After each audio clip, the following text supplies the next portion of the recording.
Welcome, scholars, to this section of Leadership Summit 2018.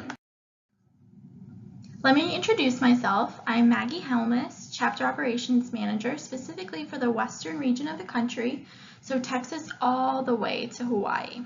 For this portion, I will be going over all things social media.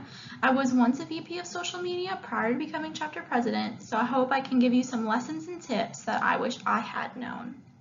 Let's begin. So why social media? Well, in today's society, even pet monkeys have social media accounts. I know it can be a little crazy or overwhelming, but I am here to help you navigate and get the most out of your chapter's accounts. Again, the question, why use social media? An answer to that is that it creates your network. Social media platforms give you a medium that has the ability to create your chapter's network. Out of a large or small college, you create a niche of similar-minded scholars. This is a group that connects and has various commonalities. Once you have that group, you can share with them in real time and feel even more connected with them as you share experiences and common interests. A good network will also empower your chapter. A strong group of like-minded individuals will greatly impact the community as well as the individuals. The network will empower its members to achieve the impossible as they have a solid support system behind them. Now, let's talk about why is it important to have social media for your chapter. To begin, it gives a visual representation of the NSCS and your specific chapter. And this can all be done in real time. You are a brand ambassador for our organization and your chapter when you post on social media. This lets everyone know on campus what NSCS is about and what your group stands for. This also gives your members the feeling of a direct line to the chapter, and in turn they feel impacted and more involved. Again, this is important because it is in real time. Your chapter can be posting while at a fundraising event. This can engage members that weren't planning on attending, or maybe they forgot us today. Your post can give them the connection they needed to join the fundraiser, showing them that their network is there and needs their support. Social media in a more fun sense showcases all your chapter's events and accomplishments for everyone to see. This is a great way to be known on your university campus. The majority of universities even have their own social media accounts, and you never know, they may really notice all the great things you are doing since they see them on social media. Don't forget as well that prospective students and parents see all of this.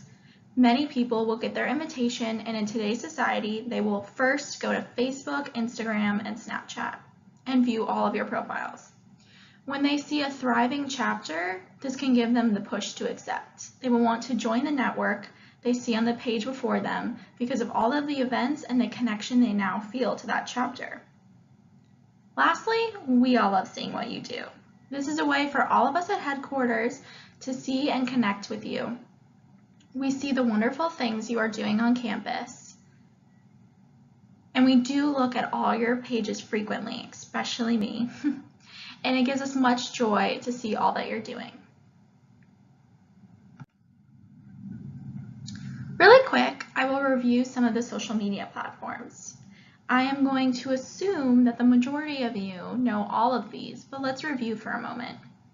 Most chapters have a Facebook, but all other platforms are up to the chapter to create. In my experience, my chapter had a Facebook, Instagram, and a Twitter, but others can be utilized as well. If your campus is very big on Snapchat, then maybe it would be worthwhile to create one. Pinterest is also rarely used, but it can be if you wanted to. All of these are incredibly user-friendly, and your members will most likely already have these accounts, so there's no reason they won't follow you. Here are some objectives you have when posting on social media. You can be inspirational, informational, or educational when you create content for posts on your various platforms.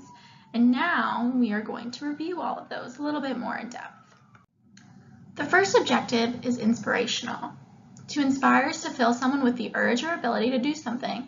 So when you post something inspirational, it's great to give your members a feeling that they can achieve. A great example is CSU Fullerton on the left of your screen. They are tackling finals week and giving the chapter some hope during a generally not fun week for students. Remember, you are all part of a society filled with high achievers, but that does not mean you don't get overwhelmed or stressed by life in school. Inspirational posts may touch several of your members in a positive way and let them know they will see light at the end of a tunnel or a rough finals week. Next objective is to be informational. To inform is to give facts. In this category of posts, you are trying to convey something. A great example of this is by Arizona State University. This post is wordy, but informational posts can be. It tells you the who, what, when, where, and why. Being specific and telling all the facts avoids members having to ask a ton of questions since everything has already been laid out for them. Here we have a post that lets everyone know that this is a fundraiser about Active Minds. It also explains a little bit about what Active Minds is about and their mission. Overall, these are great posts to have less frequently since they're a little bit longer, but they are definitely necessary when you need to inform the entire group. Lastly, you can post with an educational objective. To educate is to give someone information on a particular subject. Scholarships, webinars, and articles are great for educational posts, but remember to give all the details, such as the amounts, possible requirements, times, or links. This way, everyone can easily apply for that scholarship and join that webinar. And a great example of this is from CU Boulder at the bottom of your screen. It's about the Semester at Sea Spring Scholarship. It gives you all the details about the institute, how much the scholarships are for, and the deadline. Now let's talk about some key tips to keep in mind once you have your post's objective. You do not have to use all of these, but they can help you get the most out of your posts, increase interaction, and make things a little bit fun. I used all of these during my time as a VP of social media and greatly recommend all of them. So let's get started. Sometimes with social media, less is more. By this I mean less posting can be more beneficial than posting multiple times a day. Remember, you don't need to post every hour of every day. That is a lot of content and a lot of time, which is simply not necessary. It is important when keeping members and followers engaged to post regularly, but this can be done on a weekly basis. In my experience, I tried to post 3 times a week. Sometimes I did Monday, Wednesday, Friday. Sometimes I posted on a Saturday if we had an event, but I wanted at least 3 times, and that would have been on a variety of platforms. Maybe I did a Facebook post for 1 and Instagram for 2 times that week. It varied every week depending on the type of content I was trying to get through. But there are exceptions to this rule. Times to post more frequently without looking like you are overdoing it is during recruitment, inductions, deadlines, or events. These are all instances where multiple posts a day are needed to reach members, parents, and prospective students. I remember prior to my induction ceremony, I did a countdown. I have noticed also that other chapters have done this.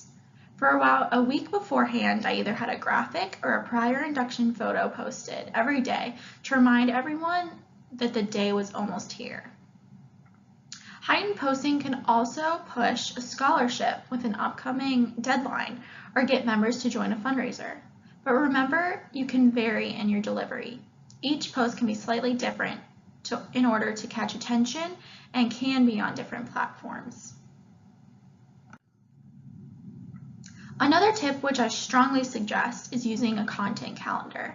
This may sound like a lot of extra work, but I learned many times that is a real asset and helps during the craziness of the school year. Simply go on Google, find a blank calendar, and fill it out for the month.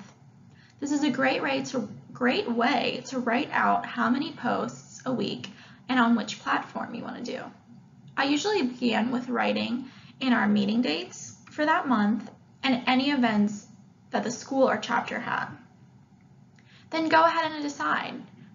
Are you going to post the day before the social event planned?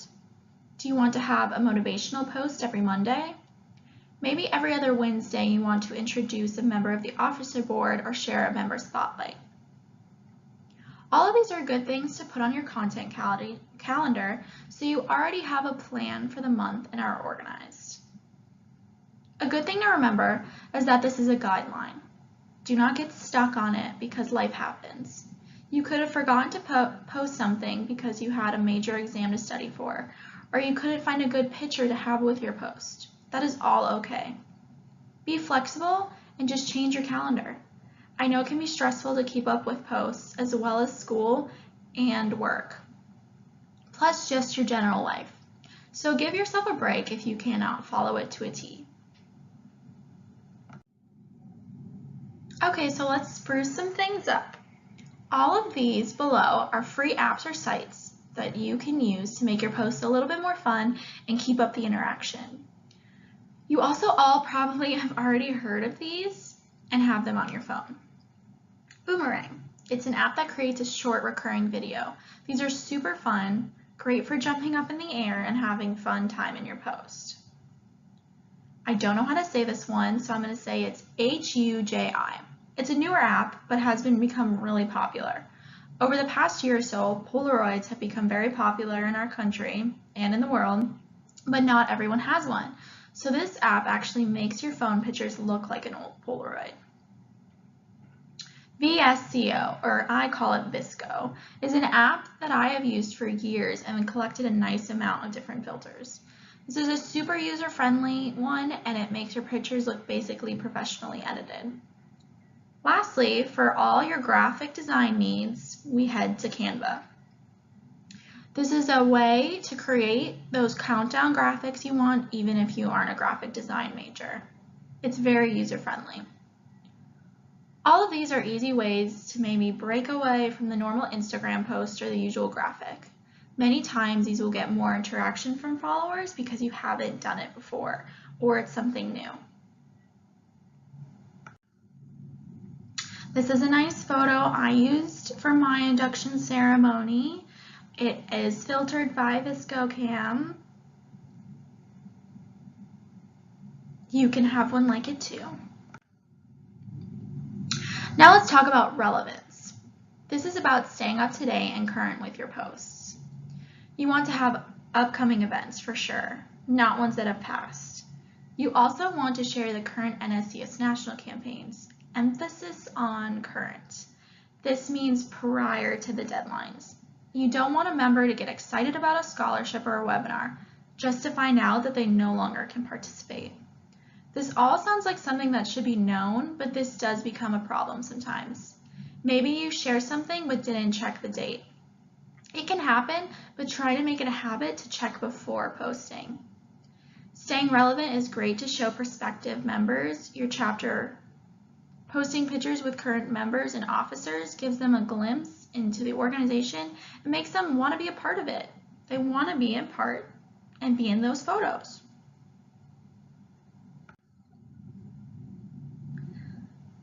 It can be helpful in this social media frenzied world to join forces.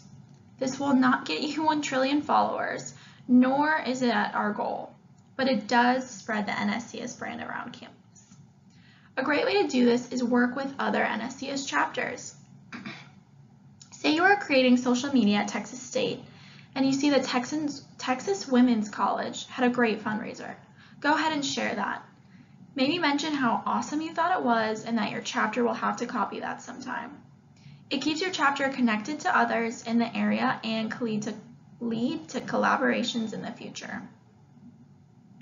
Also, don't forget about other organizations on your campus. Remember the ALS Ice Bucket Challenge was huge several years ago? That type of challenge, or any challenge really, can engage not only your chapter but the entire university. You can simply tag another organization in your post and say they must do it next and challenge someone else after them. Now you'll be known as a fun organization on campus, and most importantly, you'll just be known on campus. Also remember, you don't have rivals, so be nice and give shout outs to other honor societies. They could have had an amazing induction ceremony and they will greatly appreciate you taking notice. In general, try to like other posts and pages. Social media is not a competition, and they will probably take notice of someone consistently appreciating their posts, and they will give that love back. Lastly, access to accounts. Officer transitions are a time when a lot of information and tasks are being passed along. This is also a time when information can be lost.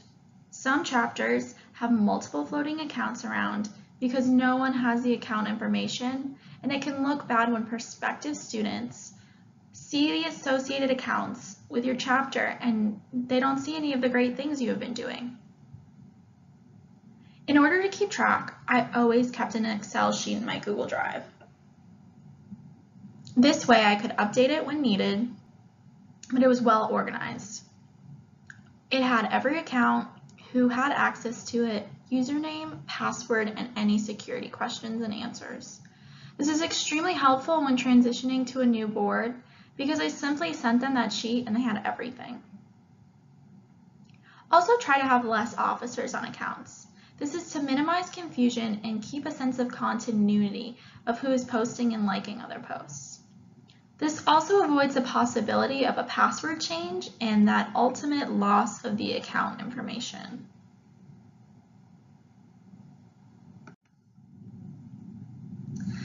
I leave you with some words of wisdom. Do not take the likes, shares, or favorites personally or seriously. This is not a contest, and creating social media for your chapter should be fun. You want to showcase all the great things happening, and the likes associated take nothing away from that. You are all going to do a great job, so remember that in times of stress.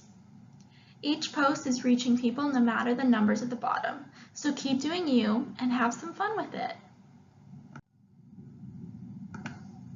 And here's a boomerang. You have made it, so I am jumping for joy. Congrats.